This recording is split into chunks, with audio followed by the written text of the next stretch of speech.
नमः श्रीयतिराजाय विवेकानन्दसूरये सच्चित्सुखस्वरूपाय स्वामिने तापहारिणे। हम स्वामी विवेकानंद के इंस्पायर्ड टॉक्स का पाठ कर रहे हैं, जिसको हिंदी में देववाणी के रूप में उसका अनुवाद हुआ है। और जो हमने पिछली बार पाठ किया था वो था 11 जुलाई 1895 ईस्वी का पाठ। आगे हम पाठ करेंगे, जहाँ पर हमने छोड़ा था उसी के आगे हम पाठ करेंगे। स्वामी जी कहते हैं, उन्होंने कहा था, love concentrates all power of will without effort as when a man falls in love with a woman. Swami ji कहते हैं, भक्ति, इंग्लिश में ट्रांसलेशन किया गया है लव को, और ब्रैकेट में यहाँ पर इंग्लिश में भक्ति लिखा गया है। हिंदी में अनुवाद करते हुए कहा गया है, भक्ति या प्रेम के द्वारा चेष्टा किए बिना ही मनुष्य की समुदय इच्छा शक्ति एक ही मुख हो जाती है। जैसे स्त्री पुरुष का प्रेम ही इसमें एक दृष्टांत है। फिर आगे स्वामी विवेकानंद कहते हैं, पाथ ऑफ डिवोशन, उसके बाद में भक्ति मार्ग की चर्चा करने लग जाते हैं। Path of devotion is natural and pleasant. Philosophy is taking the mountain stream back to its source by force. It is a quicker method but very hard. Philosophy says, check everything. Devotion says, give up all to the stream. Have eternal self-surrender. It is a longer way but easier and happier. अनुवाद है इसका, भक्ति मार्ग स्वाभाविक पथ है और वह आनंददायक भी है। ज्ञान मार्ग एक प्रबल वेगवती पर्वतीय नदी को बलपूर्वक ठेलकर उसके उद्गम स्थान की ओर ले जाने जैसा है। यहाँ वस्तु बहुत जल्दी मिलती है, किंतु यह विशेष कठिन अवश्य है। ज्ञान मार्ग कहता है, समुदय प्रवृत्ति का निरोध करो। भक्ति मार्ग कहता है, स्रोत में शरीर को बहा दो, चिरकाल के लिए संपूर्ण आत्मसमर्पण कर दो। यह मार्ग लंबा तो है, किंतु अपेक्षाकृत सरल और सुखकर। संक्षेप में स्वामी जी भक्ति की प्रशंसा करते हैं। क्यों? भक्ति या प्रेम से हमारे मन की इच्छाएं, हमारी इच्छा शक्ति सारी की सारी आसानी से एकाग्र हो जाती है। यह हम सब समझते हैं। प्रेम अगर करते हैं तो सारा मन उसमें लग जाता है। और एक दृष्टांत दिया है, स्त्री पुरुष का प्रेम जब होता है तो मन पूरी तरह उसमें आसानी से लग जाता है, उसमें कुछ प्रयत्न की आवश्यकता नहीं होती। ये स्वामी विवेकानंद यहाँ पर कहते हैं। लेकिन क्या यह इतना सरल है? श्री रामकृष्ण क्या कहते हैं? कलिकाल में नारदीय भक्ति, कलिकाल में नारदीय भक्ति। शरीर कलिकाल में अन्नगत प्राण है।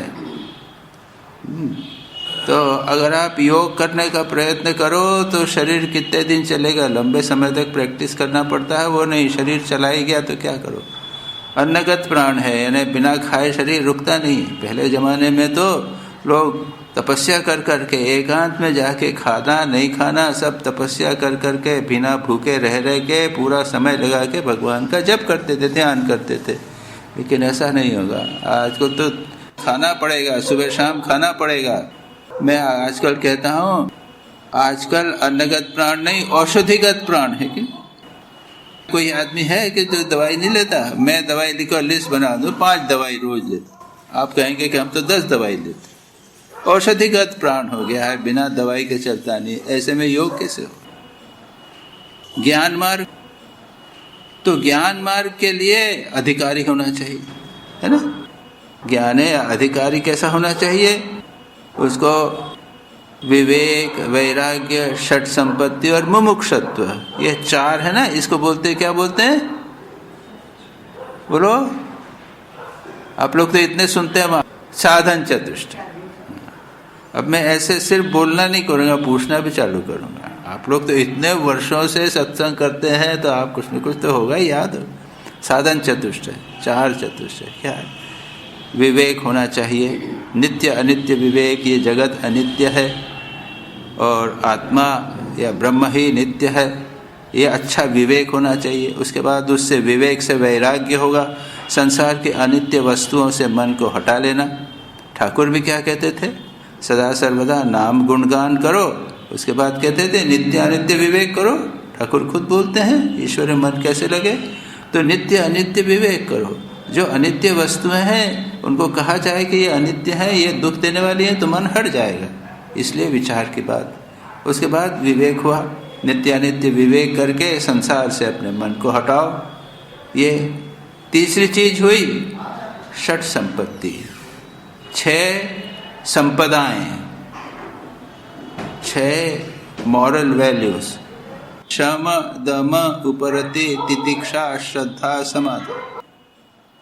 शम दम, शम यानी अपने मन का कंट्रोल, नियमन।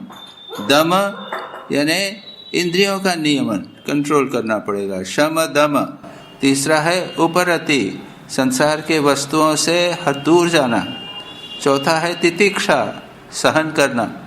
सहनम सर्व दुखानाम अप्रतिकार पूर्वकम। सुख दुख, ये ठंड हो रही है, कष्ट पड़ रहा है, बीमार हो गए हैं, सबको शांत भाव से सहन करना, तितिक्षा। उसके बाद श्रद्धा, गुरु में, गुरु के वाक्य में और शास्त्र में उसको सत्य मानना। शास्त्र से गुरुवाक्य से सत्य बुद्धि अवधारणम, उनमें जो लिखा है उसको मानना। ठाकुर बोलते हैं गीता में लिखा, किसी ने कहा है गीता में लिखा, ठाकुर बहुत खुश होते हैं, वाह वाह गीता में लिखा, सत्य बुद्धि अवधारणम। और फिर कहते हैं अल्टीमेटली समाधान, मन की एकाग्रता। ये हुई 6 संपत्ति, षट संपत्ति। और चौथी चीज हुई मुमुक्षुत्व, मुक्त होने की इच्छा। तो ज्ञान का अधिकारी होने के लिए ये साधन चतुष्टय ये चाहिए। तब आप गुरु के पास जाइए, गुरु उसको देखेगा, समझेगा और उसके बाद में वो उपदेश देगा। क्या उपदेश देगा? वो कहेगा ब्रह्म सत्य है, जगत मिथ्या है, और ये अहम आत्मा मैं, तुम कौन हो? तुम सच्चिदानंद स्वरूप हो, ब्रह्म भी सच्चिदानंद स्वरूप है, तुम दोनों एक हो। तोतापुरी महाराज ने जब ठाकुर को देखा तो कहा कि ये उत्तम अधिकारी हैं, इनमें षट संपत्ति हैं, विवेक वैराग्य से युक्त हैं। तो उन्होंने उनको उपदेश दिया। पूछा कि तो वेदांत की चर्चा करेगा, वेदांत का साधना करेगा? ठाकुर ने कहा मैं माँ से पूछ के आता हूँ, मालूम है। तो उसके बाद में ठाकुर को उत्तम अधिकारी माना ज्ञान की दृष्टि से। लेकिन ठाकुर ने क्या किया? अपने शिष्यों में कितने लोगों को माना ज्ञान का अधिकारी? ठाकुर के 16 शिष्य है ना, उनमें ठाकुर ने किसको ज्ञान का अधिकारी समझा है? केवल एक, स्वामी जी। नरेंद्र को छोड़कर और किसी को उन्होंने अधिकारी नहीं समझा। तो ज्ञान मार्ग कठिन, योग मार्ग कठिन, कर्म मार्ग, ठाकुर क्या बोलते हैं, कर्म बड़ा कठिन है आज के युग में।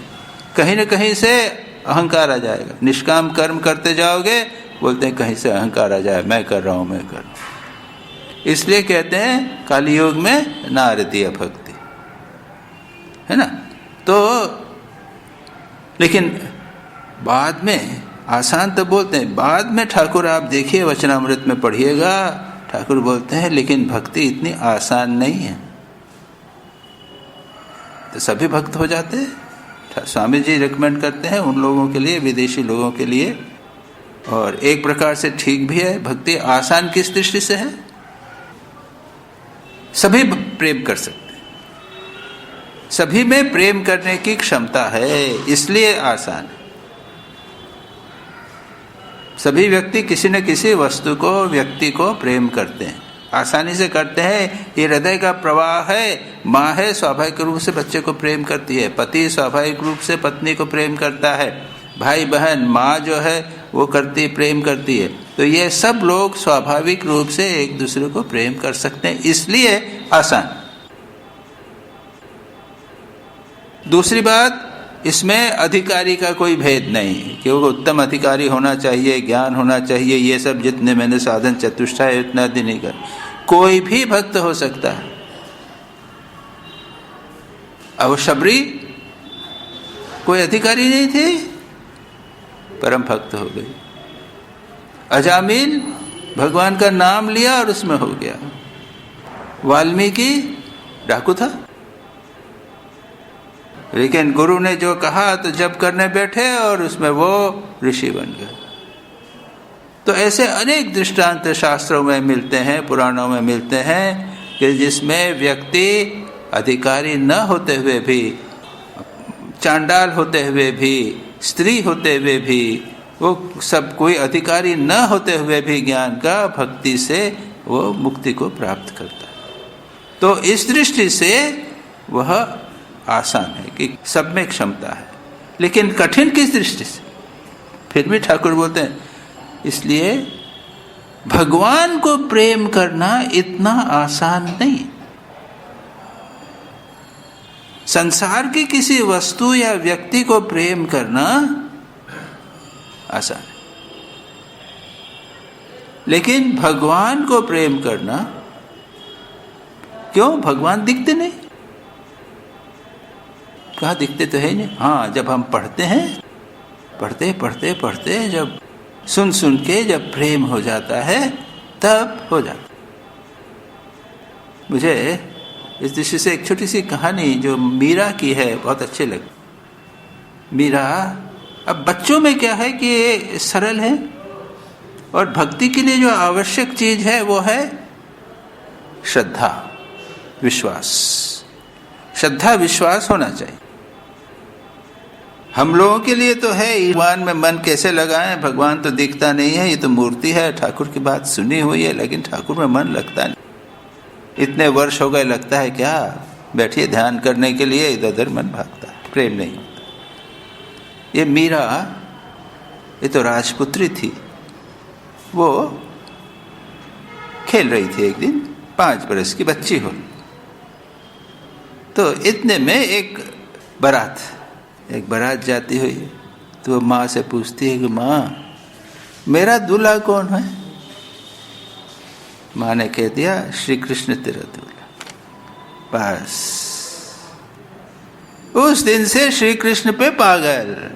मूर्ति थी छोटी सी, उसको गोद में लिया, उसको देखे, चूमे, उसको लेके और खेले। तो बच्चों के लिए याद रखिए, ये जो खिलौने हैं ना, तो वो जीवंत होते हैं। हम लोगों के लिए वो मृत होते हैं, बच्चों के लिए जीवंत होते हैं। सबको वो जीवंत मानते हैं। और फिर सोती थी तो रात को सपने आते थे, श्री कृष्ण के साथ खेल रही है, खिला रही है, सब कर रही है। वो सारा जीवन वो एक श्री कृष्ण को लेकर सारा जीवन आनंद से निकले।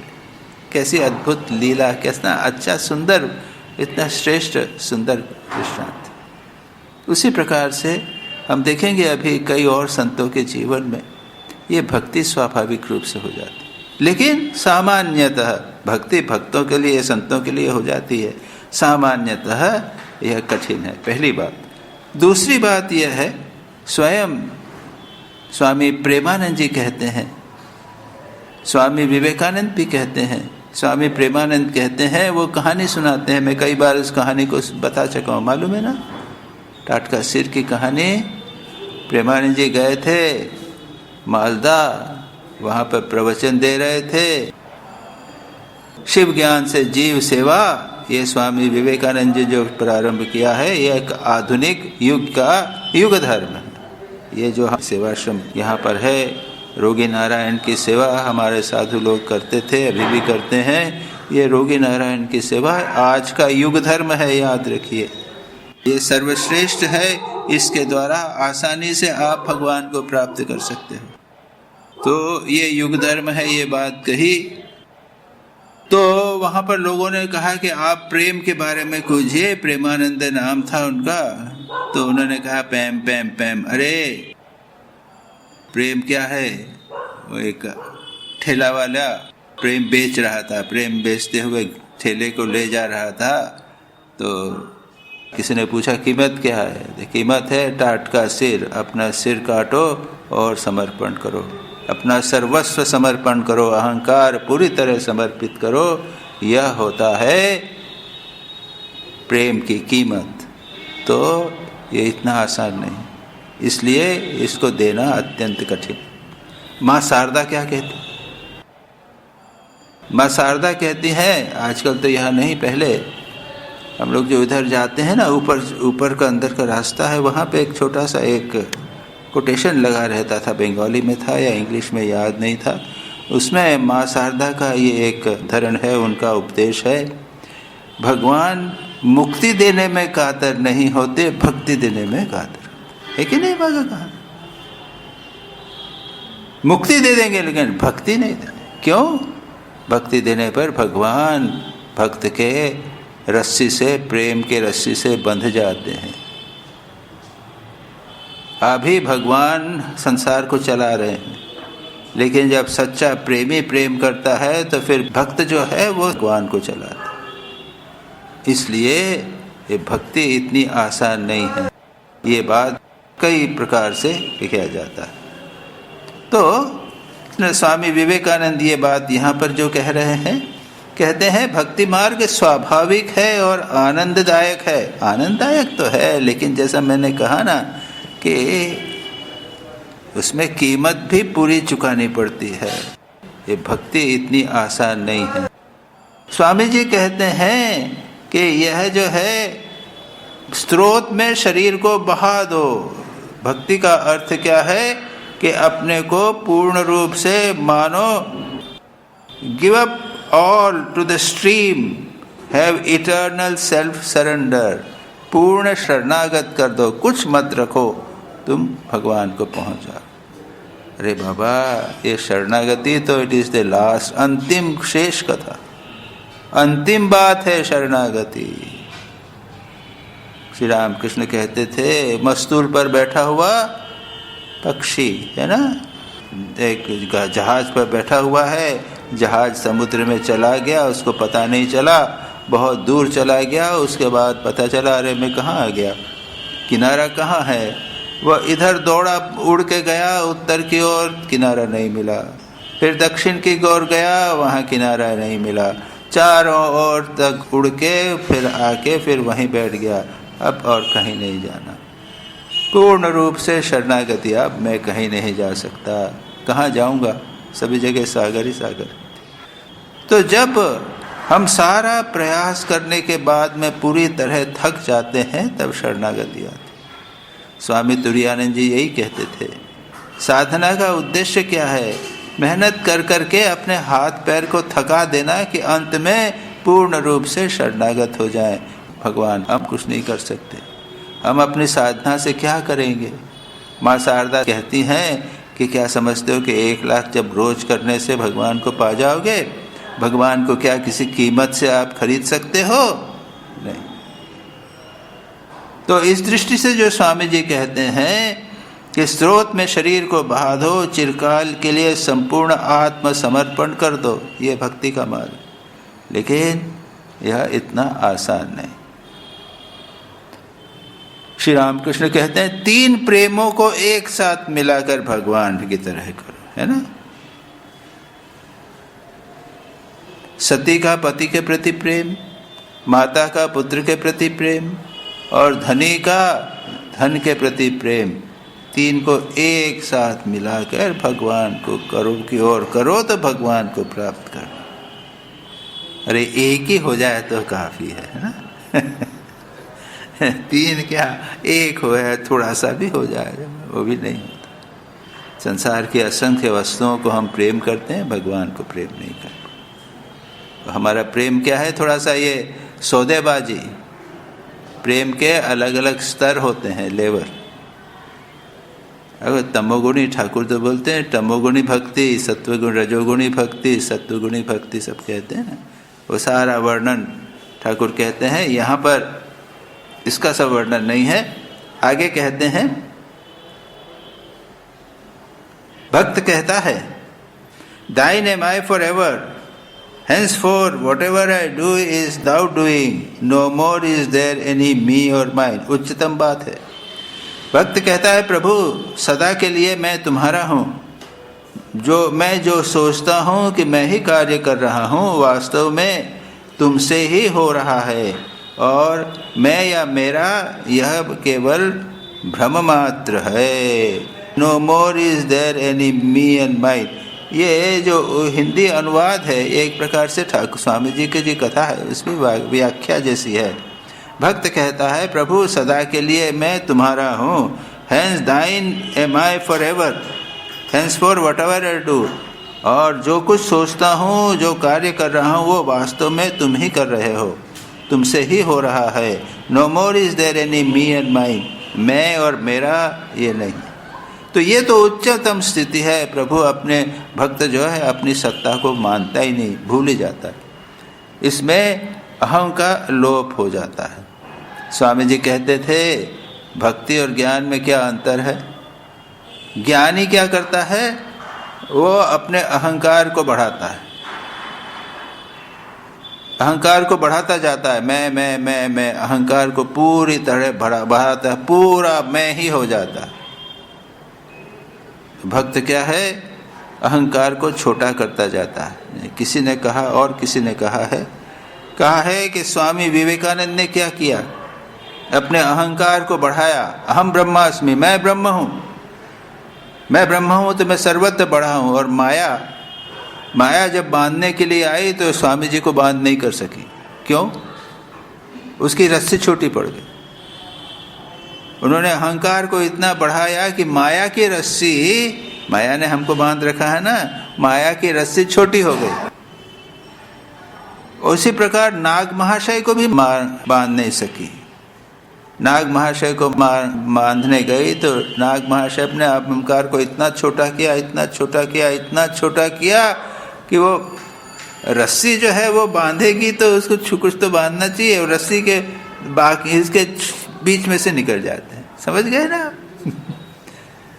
तो ये दो दृष्टांत दिए। भक्त जो है वो अपने अहंकार को इतना क्षीण करता है, इतना हीन करता जाता है कि अहंकार बचता ही नहीं, माया कहाँ से बांधे। और जो ज्ञानी है वो अहंकार को बढ़ाता जाता है, बढ़ाता चाहता है, ब्रह्म के साथ एक करता। तो यहाँ पर कहा है, मैं और मेरा यह ब्रह्म मात्र है, वो सब छूट जाता है। फिर कहता है, having no money to give, no brains to learn, no time to practise yoga, to thee O sweet one I give my self, to thee my body and mind. English में है, हिंदी में यह है, हे प्रभु मेरा धन नहीं है, हैविंग नो मनी, मेरे पास धन नहीं है, मैं दान कैसे करूं? मेरी बुद्धि नहीं है जो शास्त्र का अध्ययन करूं, समय नहीं है कि योगाभ्यास करूं। हे प्रेममय, इसीलिए मैंने अपना देह मन सभी कुछ तुम्हें अर्पण कर दिया है। I give my self to thee my body and mind. अपने सारे मन प्राण को मैं प्रभु में समर्पित कर देता हूँ। ये तो व्यक्ति की सिंसियरिटी, व्यक्ति की निष्ठा, और व्यक्ति इतना ईमानदार है, इस पर निर्भर करता है कि हम सचमुच ऐसा हमें लगता है कि हम में कुछ नहीं है। स्वामी जी ने सूफी संत राबिया के बारे में बात की। हमारा दुर्भाग्य है कि हम लोग कुछ ईसाई मुसलमान संतों आदि के बारे में अधिक जानते नहीं। वैसे अगर मैं पूछूं, हम लोग दक्षिण भारत के जो संत हैं उनके बारे में भी बहुत कम जानते। स्वामी रामकृष्णानंद जी जब मद्रास गए थे, आप जानते हैं रामकृष्णानंद जी मद्रास मठ के प्रतिष्ठाता, और कई वर्षों तक वहाँ पर रहे। और तब दक्षिण भारत के संतों के संबंध में उन्हें जानकारी हुई, और तब उनको लगा कि अरे हम बंगाली लोग दक्षिण भारत के संतों के बारे में कुछ नहीं जानते। और तब उन्होंने रामानुज चरित पुस्तक लिखी। अब पढ़ा है आपने, जाने बंगाली ट्रांसलेशन है, इंग्लिश ट्रांसलेशन है। रामानुजाचार्य की चरित्र, और उसमें रामानुज चरित्र तो सेकंड पार्ट है। फर्स्ट पार्ट में उन्होंने अलवार संत यानी दक्षिण भारत के जो वैष्णव संत हैं, जो विष्णु की पूजा करते हैं, उन संतों के संबंध में विस्तार से लिखा। वो पुस्तक इतनी सुंदर है, मैंने उसको 2 बार पढ़ा, और मैं आप लोगों से निवेदन करूँगा कि इस पुस्तक को अवश्य पढ़िए। यानी उसमें संतों की जब जीवनी पढ़ते हैं, लगता है आश्चर्यचकित हो जाते हैं कि कैसे महापुरुष हुए। अभी तो मुझे याद नहीं है, लेकिन मैं कई बार उनका उद्धरण अपने प्रवचन इत्यादि में देता। उसी प्रकार से जब मैं युवक था तो मुझे मेरी एक आंटी मामी थी, उन्होंने मेरा आध्यात्मिक प्रवृत्ति देखकर मुझे एक पुस्तक प्रेजेंट की थी, सूफी संत चरित। मैं पिछली बार एक बार लाया भी था, सूफी संत चरित। तो उसमें 25-30 सूफी संतों की जीवनियाँ वहाँ पर थी। उसको पढ़ा, मुझे बहुत अच्छी लगी, इतनी अच्छी लगी मैं कई बार उस पुस्तक को कई बार पढ़ा। और यहाँ तो एक हम विषय लेकर और कुछ बातचीत करते हैं, इंस्पायर्ड टॉक्स में जो लिखा है वो करते हैं, इसके बाहर अधिकांश हम जाने का प्रयत्न नहीं करते। लेकिन कभी कभी मेरी इच्छा होती है कि आप लोगों को सूफी संतों के बारे में बताएं, दक्षिण भारत के संतों के बारे में बताएं। तो ये संतों का जीवन पढ़ना, इससे श्रेष्ठ और कुछ भी नहीं हो सकता। तो आज राबिया के संबंध में आपको कुछ बताता हूँ। और ये जितने संत हैं, बहुत सारे जो संत हैं अपने सूफी संत, ये बहुत पहले हुए हैं, याद रखिए। अब वो सन की दृष्टि से तो मैं कह नहीं सकता कि हज़रत मोहम्मद कब हुए, ईसा के बाद हुए, शायद 300-400 साल बाद हुए। और ये जो संत हैं, ये अधिकांश उसके ठीक कुछ दिनों 50, 60, 70, 80, 100 वर्ष इस बीच में ही हुए। उदाहरण के लिए हम जब राबिया की बात करेंगे तो राबिया से एक संत मिला करते थे, हसन बसरी। ये हसन बसरी, बसरा नामक एक स्थान है, राबिया बसरी, राबिया भी बसरा की रहने वाली थी, हसन भी बसरा नामक स्थान में अरब देशों में है, वहाँ पर रहने वाले थे। तो ये एक दूसरे से मिला करते थे। तो ये हसन जो है, उनकी माँ दासी थी और उनकी माँ हज़रत मोहम्मद के यहाँ पे दासी थी। मतलब ये है कि हसन ने संभवतः हज़रत मोहम्मद को देखा है बचपन। तो मतलब ये है कि ये लोग जितने हैं, इनको हम कह सकते हैं, जैसे हम लोग रामकृष्ण मिशन में बोलते हैं ना, डायरेक्ट डिसाइपल्स। तो ये लोग इतने निकट मोहम्मद के थे, या तो उनके समय में ज़माने में थे, या उससे थोड़ा 50 एक वर्ष के बीच में ही थे। और ये इतने अधिकांश संत जो है, इनको हम डायरेक्ट डिसाइपल समझ सकते हैं। और ऐसा अद्भुत जीवन, उनके जीवन में चमत्कार बहुत अधिक हुआ करते थे। हमारे परंपरा में तो चमत्कार इत्यादि नहीं, लेकिन उनके जीवन में चमत्कार हुआ करते थे। तो वर्णन आता है कि ये जो हसन थे, ये हज़रत मोहम्मद के घर में अपनी माँ के साथ खेला करते थे। माँ उनके यहाँ नौकरानी थी, और एक बार उन्होंने हज़रत मोहम्मद जिस घड़े से पानी पीते थे, उस घड़े से उन्होंने 3-4 कप पानी पी लिया बच्चे ने। हज़रत मोहम्मद बहुत खुश हुए। उन्होंने कहा कि जितना पानी इसने मेरे आबखोरे से, यानी मेरे पात्र से लिया है, उतना उसको ज्ञान हो जाए। और उसके बाद में बहुत बड़े संत हुए और ज्ञान था उनको, इत्यादि वर्णन है। तो ये राबिया की कहानी ऐसी है, ये 4 बहनें थीं और चौथी होने के कारण इसका नाम रखा है राबिया। राबिया और शब्द का अर्थ भी होता है शायद चौथा। और बहुत गरीब थे। जब इसका जन्म हुआ तब यानी इतनी गरीबी थी कि परंपरा है कि बच्चा जब जन्म हुए मुसलमान, तो उसकी नाभि में थोड़ा सा तेल रखना चाहिए। वो परंपरा हुई होगी, जो भी हो। अब उसके पास तेल भी नहीं था, यानी उसको नाभि में तेल रखने का उतना भी उनके पास नहीं था। बेचारे क्या करें, बेचारे सो गए, उदास होकर सो गए। स्वप्न में हज़रत मोहम्मद ने कहा, चिंता मत करो, यह जो तुम्हारी बेटी है ये अल्लाह की बहुत प्यारी होगी। तुम एक काम करो, मैं जो बोलता हूँ उसको तुम लिख कर यहाँ का जो एरिया का जो अमीर है, यानी जो मुख्य है, जो धनवान है, उसको जाकर ये चिट्ठी दे दो। उस चिट्ठी में उसने ये लिख दिया कि तुम हर शुक्रवार को दिन, छुट्टी का दिन होता है ना शुक्रवार, हर शुक्रवार के दिन अल्लाह के नाम पे 10,000 जप करते हो। इस बार तुम भूल गए तो इसके जुर्माना के रूप में तुम, जो व्यक्ति आया है उसको तुम 5,000 दिरम यानी उस समय के रुपया या जो भी होगा वो दो। तब उसका पिताजी जगे और उनको खुद दुख हुआ, रोने लग गए कि अरे मेरे लिए अल्लाह ने, हज़रत मोहम्मद ने इतना कष्ट किया।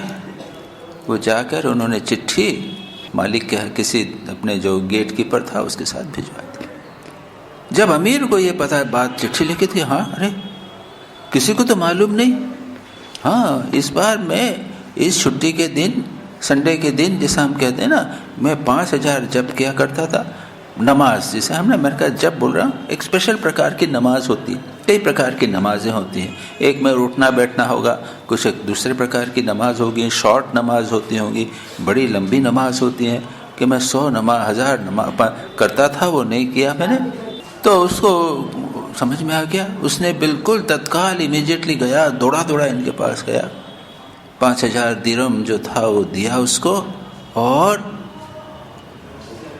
जो भी हो आपकी आज्ञा में, आप जो काम जरूरत हो मेरे को बोलिएगा, क्योंकि उसने कहा कि इनके थ्रू हज़रत मोहम्मद ने किया। और उसको प्रसन्नता ये हुई कि मैं जो जप करता हूँ या जो मैं नमाज पढ़ता हूँ वो हज़रत मोहम्मद अल्लाह स्वीकार करते हैं, क्योंकि उन्होंने स्वीकार किया, इसीलिए तो मैंने उनको मैसेज भेजा है कि तुमने नहीं किया। और उसने शुक्राने में, जिसे कहते हैं शुक्राने यानी प्रसन्नता में, और 10,000 दिरहम लोगों को बांट भी दिया इत्यादि। तो ये घटना उसके जन्म की है। बाद में उस समय अकाल पड़ा, माता पिता की मृत्यु हो गई। अब ये 4 बच्चियाँ, छोटी कोई बड़ी होगी छोटी होगी, अकाल में इधर उधर बिखर गई, कहीं चली गई। ये बेचारी अकेली पड़ गई। इसको किसी जल्लाद, किसी बदमाश आदमी ने पकड़ लिया और दासी बना दिया। दासी बना दिया और वो बेचारी दिन भर तो काम करती और रात को नमाज पढ़ती, प्रार्थना करती, रेगुलरली रात को नमाज पढ़ती, प्रार्थना करती, अल्लाह से कहती कि अल्लाह तुमने दूसरे की, मुझे दूसरे की मलकियत बना दी, दूसरे की आपने मेरे को बना दी है प्रॉपर्टी, इसलिए मैं दिन के समय आपके दरबार में नहीं आ सकती। मेरे को दिन में समाज काम कराता है, बहुत मेहनत कराता था, तो जल्लाद था, बहुत कठोर था, बहुत मेहनत कराता है, मेरे पास आने नहीं देता, आपके पास आने नहीं देता, इसलिए मैं रात को प्रार्थना करती हूँ, आप कृपया मुझे क्षमा कर। एक दिन रात को प्रार्थना कर रही थी, उसके मालिक जग गया कि कहाँ से आवाज़ आ रही है। देखा राबिया प्रार्थना कर रही है और उसके सिर के ऊपर एक ज्योति चमक रही। ये एक प्रसिद्ध घटना है, कई जगह इसका उल्लेख किया हुआ है। जहाँ कहीं भी राबिया की जीवनी का वर्णन है, इसमें इसका वर्णन है। उसने कहा, देखा कि वो करा, अरे बाप रे, उसने कहा कि ये तो कोई बहुत बड़ी हस्ती है, ये is not an ordinary person, इसके सिर के ऊपर तो ज्योति जल रही है। वो बेचारा दूसरे दिन सुबह उसने माफ़ी मांगी, उसको मुक्त कर दिया कि आप जो भी चाहो, आप जो आज्ञा दो मैं करने को तैयार हूँ, आप बिल्कुल मुक्त हो। राबिया फ्री हो गई और उसके बाद में वो एकांत में रहकर तपस्या करने लगी, कठोर तपस्या, दिन रात ध्यान जप और कुछ। कभी एक स्थान पर फिर कहते हैं एक उर्दू वर्ड है गोशानशानी, मीन्स एकांतवास। एकांत में राज करके खूब तपस्या की, और उसके बाद में कहाँ किया, क्या किया, बसरे में किया, उसके बाद दूसरे जगह जाकर किया, वो सारा वर्णन नहीं है। और उसके बाद हज जाने की इच्छा इसका। लेकिन हज आप जानते हैं, हज मैंने तीर्थ यात्रा, वहाँ पे मक्का में जाते हैं, काबा में, वहाँ पे अल्लाह अपना सिर टेकते हैं, प्रार्थना करते हैं, लोग सब जाते हैं वहाँ पे। सब मुसलमानों की इच्छा होती है, बहुत बड़ी जाने लगी। लेकिन तब तक कुछ दिनों में ही वो इतनी महान हो गई थी, इतना आध्यात्मिक उसकी प्रगति हो गई थी कि कहते हैं कि हज के लिए जब वो जा रही गई तो काबा राबिया की का स्वागत करने के लिए आगे आ गया, और लोग जितने हज वाले लोग जा रहे थे उनको काबा दिखाई नहीं। अब जैसा भी हो, लेकिन बड़ा सुंदर वर्णन है। और एक दूसरे संत भी वहाँ जा रहे थे, वो थे हजरत इब्राहिम बिन अदहम। अब इब्राहिम बिन अदहम की भी एक मजेदार कहानी है। ये बलख देश एक था, बल्ख देश है, वहाँ पे उसके बादशाह थे। उनका वैराग्य का वर्णन बड़ा सुंदर, तो इसलिए आज आप हम पाठ नहीं करेंगे, आज कहानी सुनेंगे, ठीक है? कहानी सुनना तो अच्छा लगता है, और सच पूछा जाए कहानी के माध्यम से आध्यात्मिक सत्य भी प्रकट होते हैं। बल्ख के राजा थे, एक बार दरबार में बैठे हुए थे, इतने में एक आदमी आया, ठक ठक ठक ठक, एक सीधा चला आया, एक जैसे गाउन लिबासा पहने हुए ऐसा देखता हुआ आ गया। सामने आके इधर उधर देखने लगा,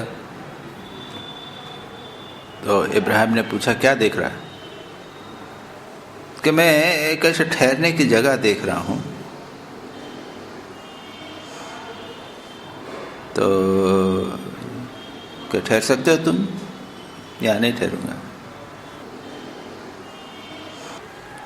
ये तो सराय है, सराय समझ गया ना, धर्मशाला। देखिए नहीं, ये मेरा घर है, तुम चाहो तो ठहर सकते हो मेरी तरफ, लेकिन नहीं, सराय है। क्यों? अच्छा, तुम्हारे पहले यहाँ कौन था? मेरे बाबा अब्बा थे।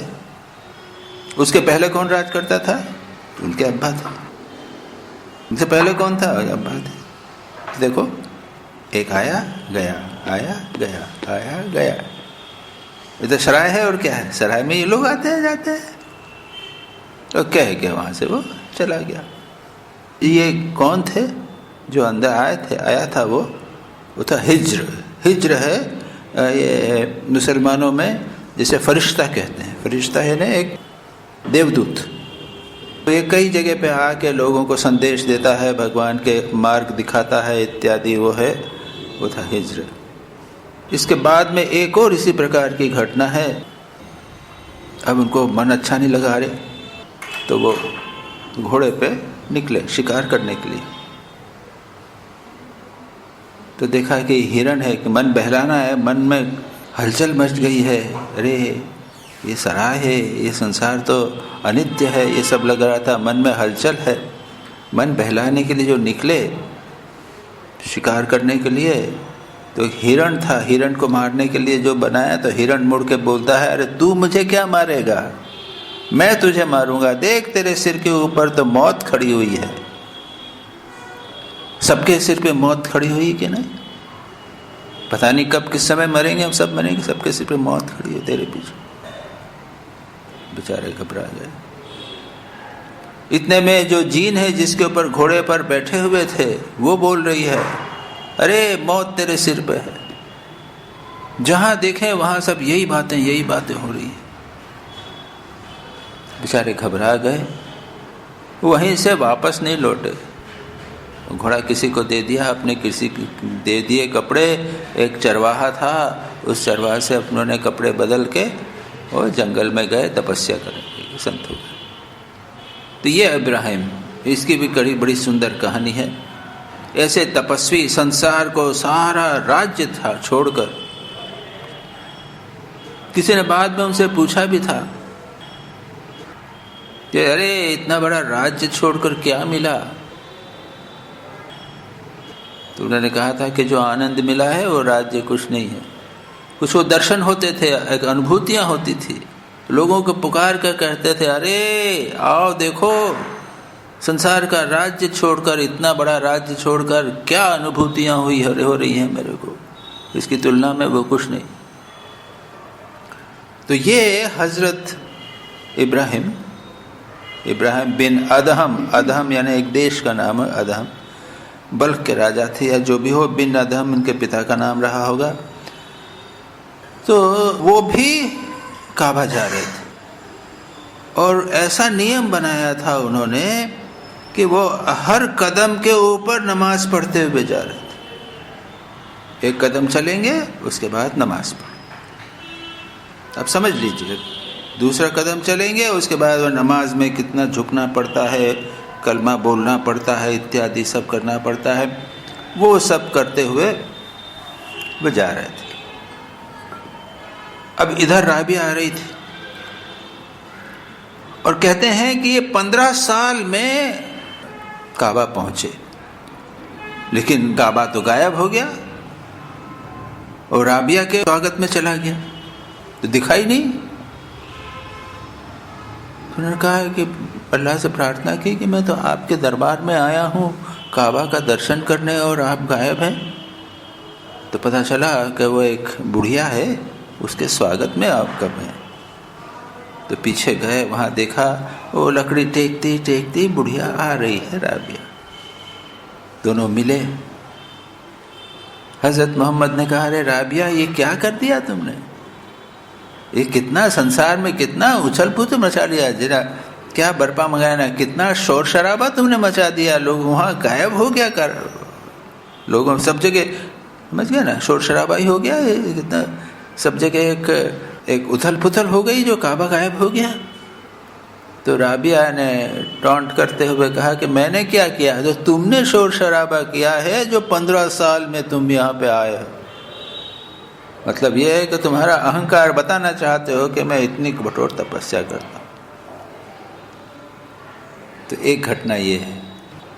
अब वो लेखक और भी घटना करते हैं कि दूसरी बार राबिया को इच्छा हुई कि मैं, पिछली बार काबा ने मेरा स्वागत किया था, इस बार मैं काबा का स्वागत करूंगी, यानी तपस्या करते हुए, प्रत्येक लुढ़कते हुए जाऊंगी, पैदल चल के नहीं, लुढ़कते हुए मैं काबा जाऊंगी, काबा का स्वागत करने के लिए तपस्या करते हुए जाऊंगा।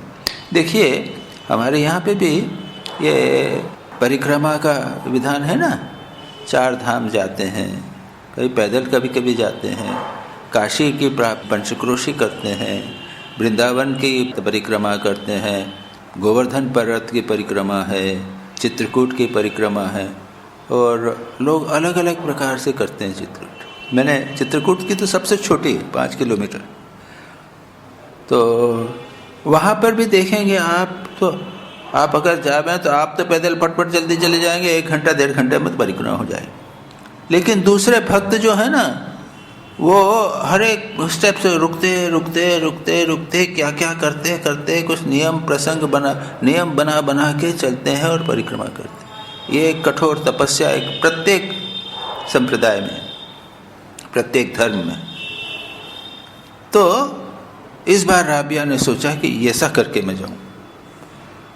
अब राबिया को घमंड हो गया और भगवान ने डिसाइड किया कि इसको उसका दंड दिया जाएगा, उसके अहंकार का।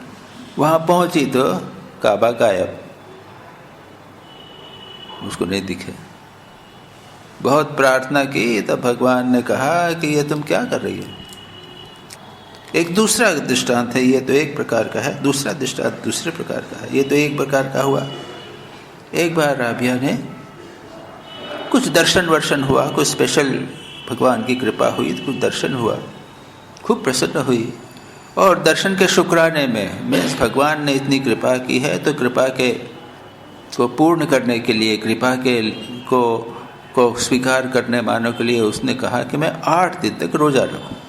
मुसलमान लोग जो उपवास करते हैं दिन को बिल्कुल नहीं खाते, फिर सूर्यास्त होने के बाद में थोड़ा बहुत खाते हैं। 8 दिन रोज़ा रखा और उसके पास रहता कुछ नहीं था, अपने पास में कुछ भी नहीं रहता था। ईंट का तकिया, एक थोड़ा सा बर्तन में पानी, एक ओढ़ने की एक चादर, और कुछ उसके पास नहीं रहा। एक बार एक चोर घुसा, चादर पड़ी हुई थी, चादर लेकर जाने लगा। सो रही थी राबिया, उसको रास्ता नहीं दिखा। 1 बार 2 बार 3 बार किया, चादर रख देवे तो रास्ता दिख जावे। चादर फिर लोभ से ले जाने लगे, फिर नहीं दिखे रास्ता, रख देवे दिख जावे। इतने में आवाज आई, अरे छोड़ दे, तू इसकी चादर नहीं ले जा सकेगा।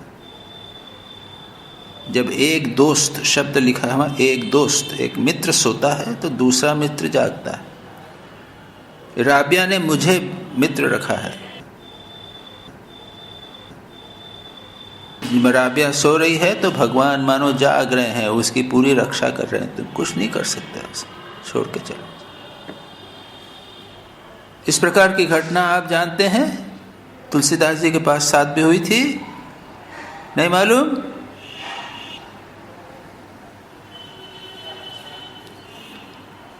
तुलसीदास जी सो रहे थे, एक चोर घुसने लगा, वहां पर जाने लगा कुछ ले जाने के लिए, कि देखा कि वहां पे तो तुलसीदास जी के दरवाजे के पास सामने 2 युवक धनुष बाण लेके पहरा दे रहे हैं। बाप रे, डर के मारे। दूसरे दिन कोशिश किया, फिर देखा कि 2 युवक पहरा दे रहे हैं। 3 दिन किया, उसके बाद में देखा कि तीनों दिन वहां पे 2 युवक अपने धनुष बाण लेकर पहरा दे रहे हैं। बेचारा चौथे दिन तुलसीदास जी के चरणों में गिर गया कि प्रभु क्षमा कीजिएगा, और सारा वर्णन किया। तुलसीदास जी ने कहा कि प्रभु की कृपा से तुम्हें भगवान राम और लक्ष्मण के दर्शन हुए। और तुलसीदास जी को दुख हुआ कि मेरे लिए भगवान को, राम लक्ष्मण को रक्षा करने के लिए आना पड़ा। उन्होंने अपने घर में कमरे में जो कुछ था वो सब भी बांट दिया है, जिससे अब ऐसी चीज न हो जिसकी रक्षा के लिए भगवान को आना। तो भगवान ने उसे कहा, चोर को, कि भाई रख दे, तो जब तक वो सोई हुई है तब उसको ले जा नहीं सकेगा। तो राबिया ने 8 दिन तक रोजा किया। उसके पास था नहीं, किसी ने दूध दिया था। अब रोजा को यानी फास्टिंग हुआ तो फास्ट के बाद में अपारणा करना पड़ता है ना, उसके बाद उपवास को तोड़ने के लिए उसने रात को अंधेरे में जो हाथ बढ़ाया, उसके पहले बिल्ली आई और दूध पी गई। क्या करे, तो पानी पी के करूँगा। तो पानी के ऊपर जैसे इसने हाथ लगाया, पानी का गिलास भी डुल गया। कुछ नहीं, रोजा तोड़ने के लिए कुछ नहीं। और अल्लाह से उन्होंने शिकायत कर दी कि ये क्या कर रहे हो, देखो मुझे इतना क्यों करता कर रहे हो, तुम्हारे लिए ही तो मैंने ये सब किया है। तो रहते हैं भगवान, राबिया एक मेरी मुराद है, एक तुम्हारी मुराद है। मेरी इच्छा है, एक तुम्हारी इच्छा। तू चाहे तो संसार की सारी संपत्ति मैं तुझे दे दूं, लेकिन मेरी इच्छा है तो मैं जैसा रखूं वैसा रहना पड़ेगा। देखिए, राबिया ने कहा कि मेरी कोई इच्छा नहीं, मैं कुछ नहीं, तुम जैसा कहोगे वैसा ही रहूंगी। कुछ नहीं। याद रखिए, भगवान संतों को प्यार करते हैं और इसलिए उनको दुख कष्ट में रखते हैं। हम लोगों को ठीक है, दो, जिसको जो चाहना है से ले लो। हम समझते हैं बा भगवान ने कितनी कृपा की, हमको ये भी दे दिया, वो दे दिया, वो दे दिया। ये तो हम लोगों से भगवान हमसे दूर करने का उपाय। एक दूसरा दृष्टांत है, एक दूसरे संत की बात है। अकेले थे, इतने में 2-4 लोग आए, उनके पास कोई दूसरे संत आए, तो उनके मन में विचार आया, अरे कोई अगर बकरी होती तो इन लोगों को मांस वांस खिलाता, मुसलमान लोग हैं। अचानक देखा एक हिरण आके उनके गोद में पड़ गया, जो चाहते थे वो मिल गया। तब लोगों ने कहा कि देखिए, अल्लाह ने आपकी बात सुन ली, आपकी इच्छा पूरी कर ली। कि नहीं, ये तो अल्लाह मुझे दूर करने का उपाय कर रहे हैं, मेरी इच्छा पूर्ण कर रहे हैं, यानी भगवान मुझे दूर करने की इच्छा कर रहे हैं। तो अगर हमारी इच्छाएं भगवान बिना प्रयत्न के पूर्ण होती हैं तो सावधान रह जाइए। भगवान शायद हमारी इच्छा पूर्ण कर रहे हैं, हमारे हृदय में जो व्याकुलता है भगवान के लिए वो कम हो जाएगी। ऐसे बहुत सारे दृष्टांत संतों के जीवन में आते हैं। तो राबिया से ये हुआ, मैंने कहा एक 8 दिन का उपवास वगैरह की बात हुई। एक बार राबिया थी अपने घर में, तो 2-3 संत आए, यहाँ पे जो हमने कल पढ़ा था वो पोर्शन भी है, हसन बसरी और दूसरे आए। राबिया के पास तो कुछ नहीं था, 2 रोटियां थी, एक रोटी उसने इसको दे दी, एक रोटी गेस्ट को दे दी, एक दूसरे को दे दी। खाना शुरू ही करने वाले थे कि एक मांगने वाला भिखारी आ गया।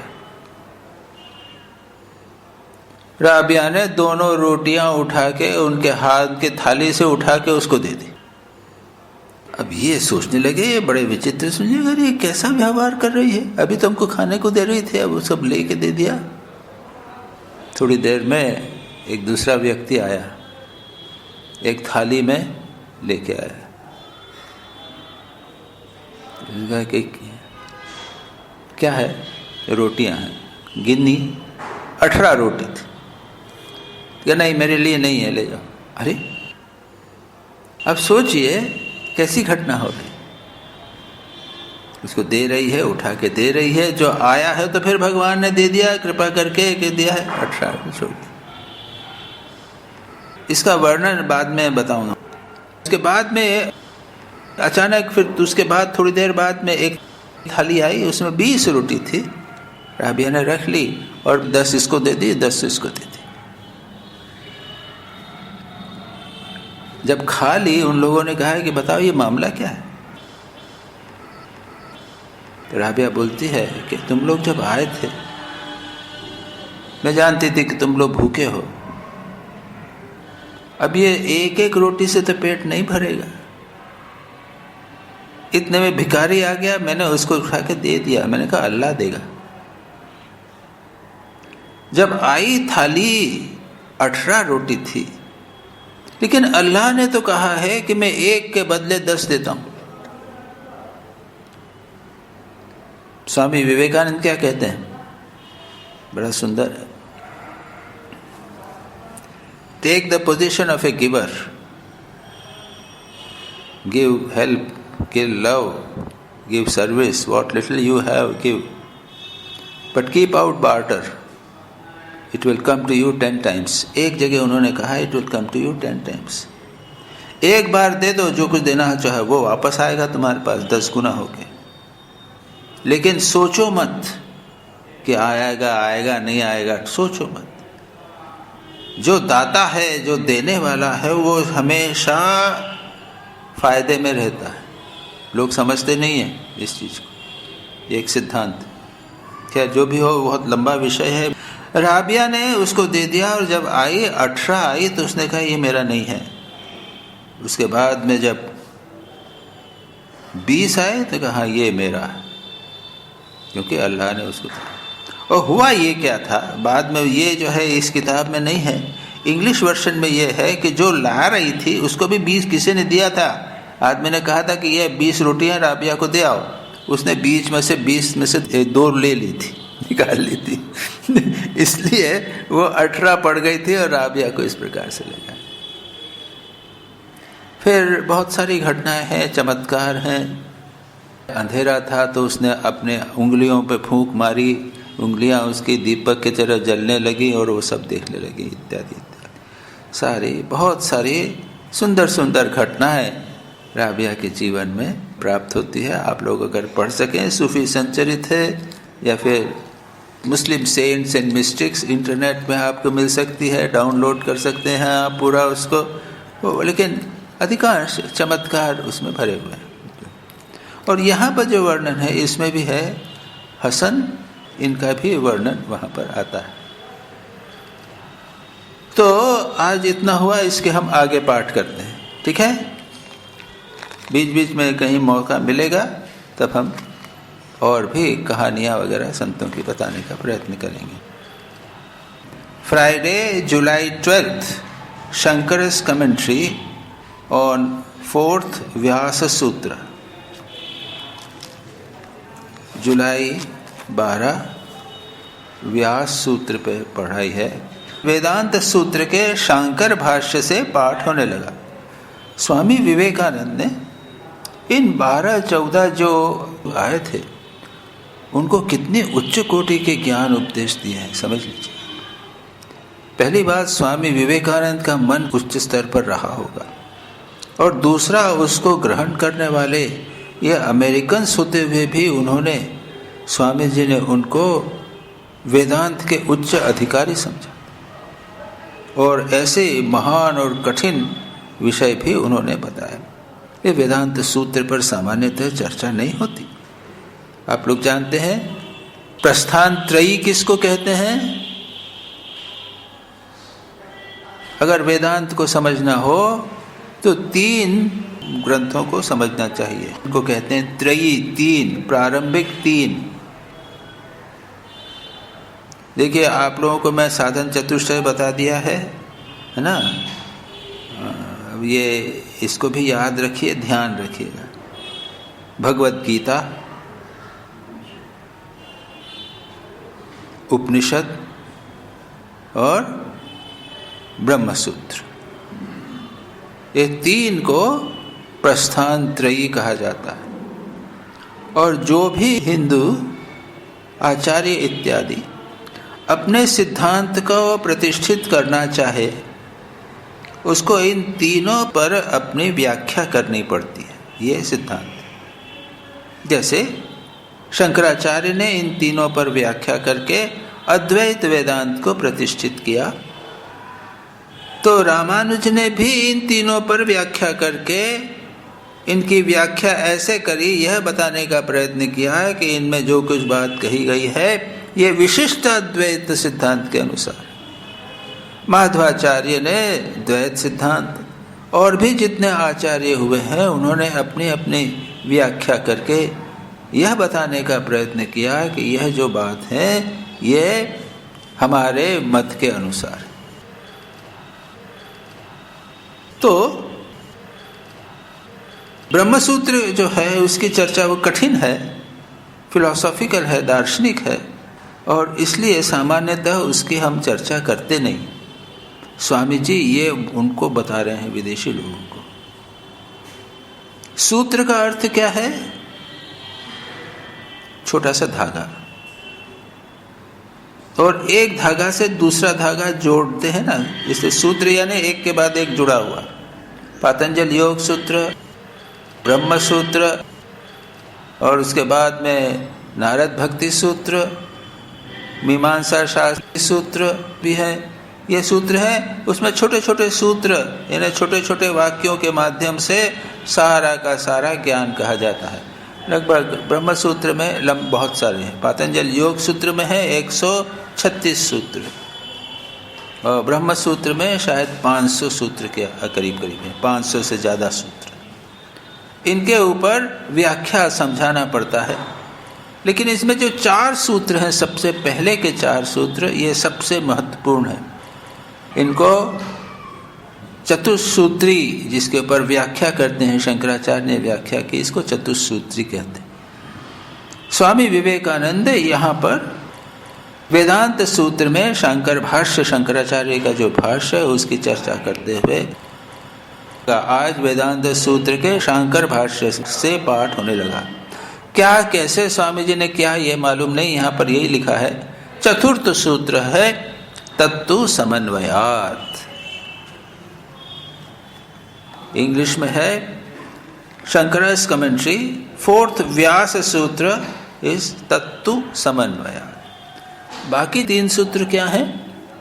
पहला सूत्र है अथातो ब्रह्म जिज्ञासा, अब ब्रह्म के संबंध में हम जिज्ञासा करते हैं, यानी हम ब्रह्म को जानने की इच्छा करते हैं, ब्रह्म को समझना जानने की हम इच्छा करते हैं। पातंजल योग सूत्र क्या है?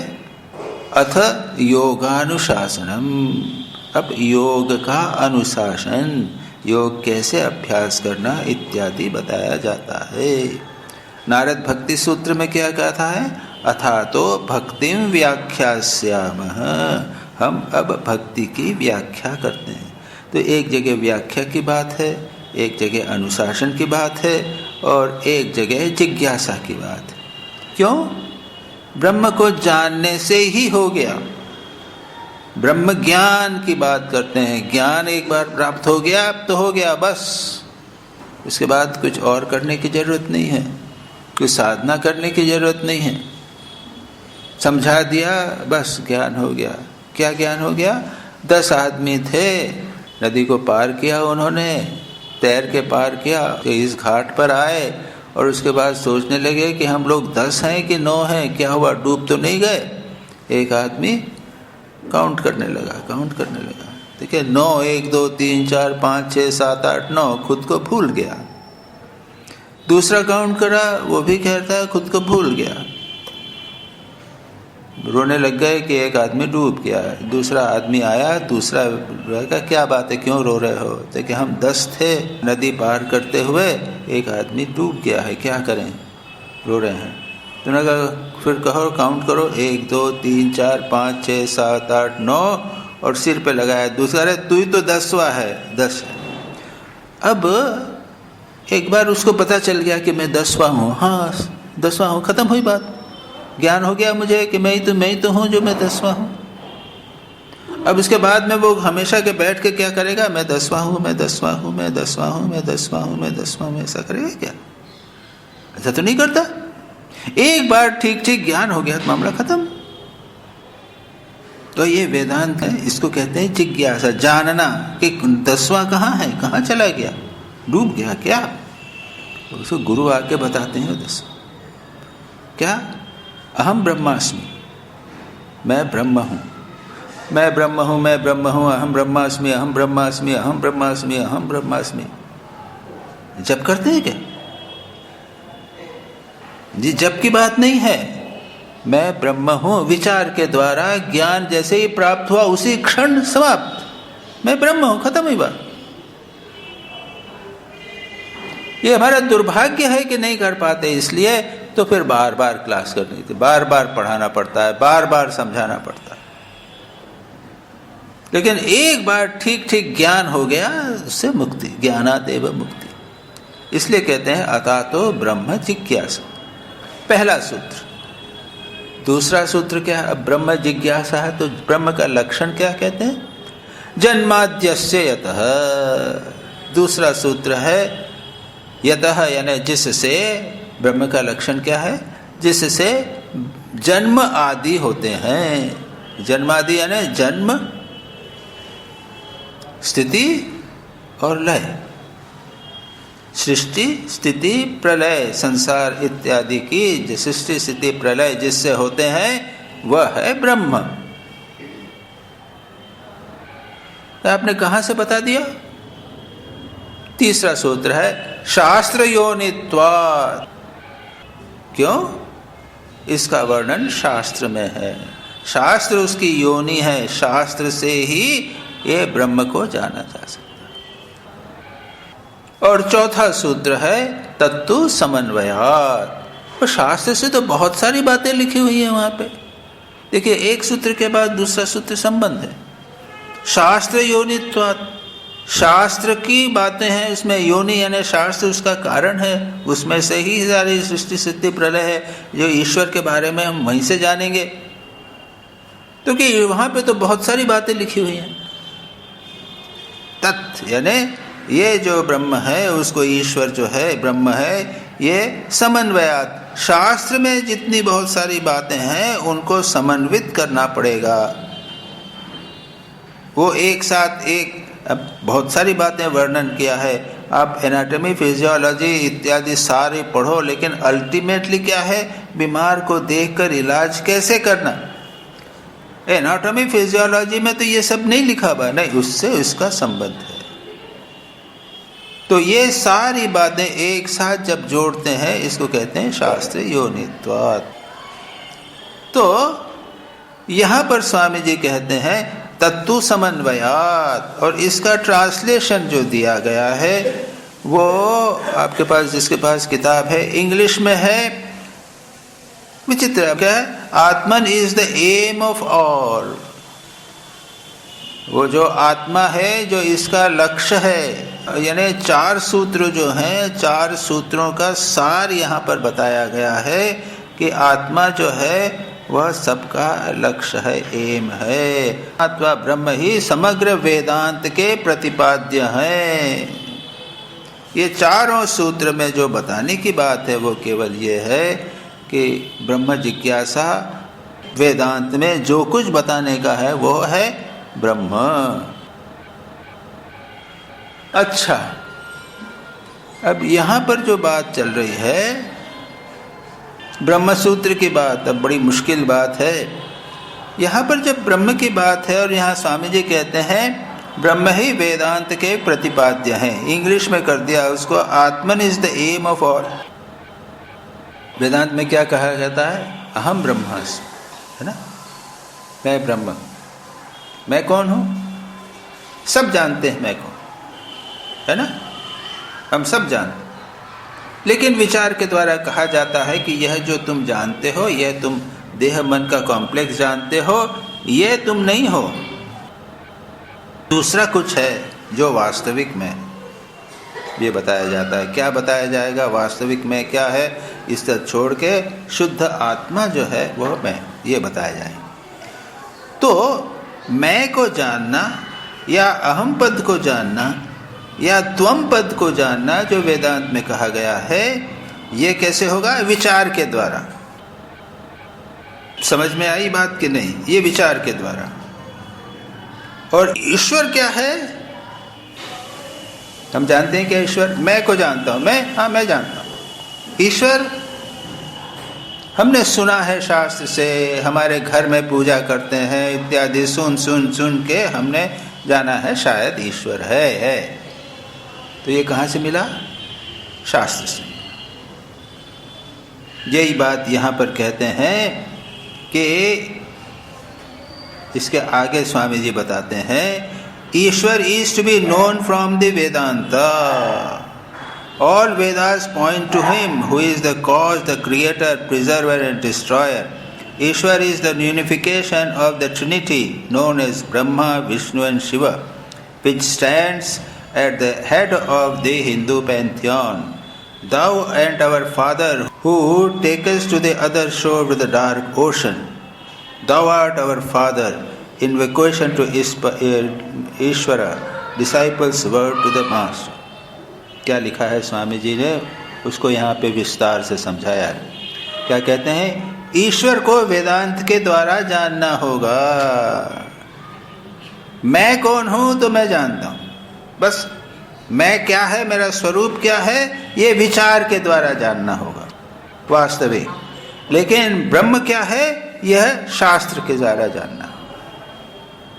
ये एक इम्पॉर्टेंट, अहम ब्रह्मास्मि या ब्रह्म सूत्र इत्यादि ये महावाक्य की जब चर्चा करते हैं तो ये इस प्रकार से चर्चा करते हैं। क्या कहते हैं कि समग्र वेद ही जगत कारण, सृष्टि, स्थिति, प्रलय करता ईश्वर का वर्णन करते हैं। समस्त हिंदू देव देवियों के ऊपर ब्रह्मा, विष्णु और शिव ये 3 देवता हैं।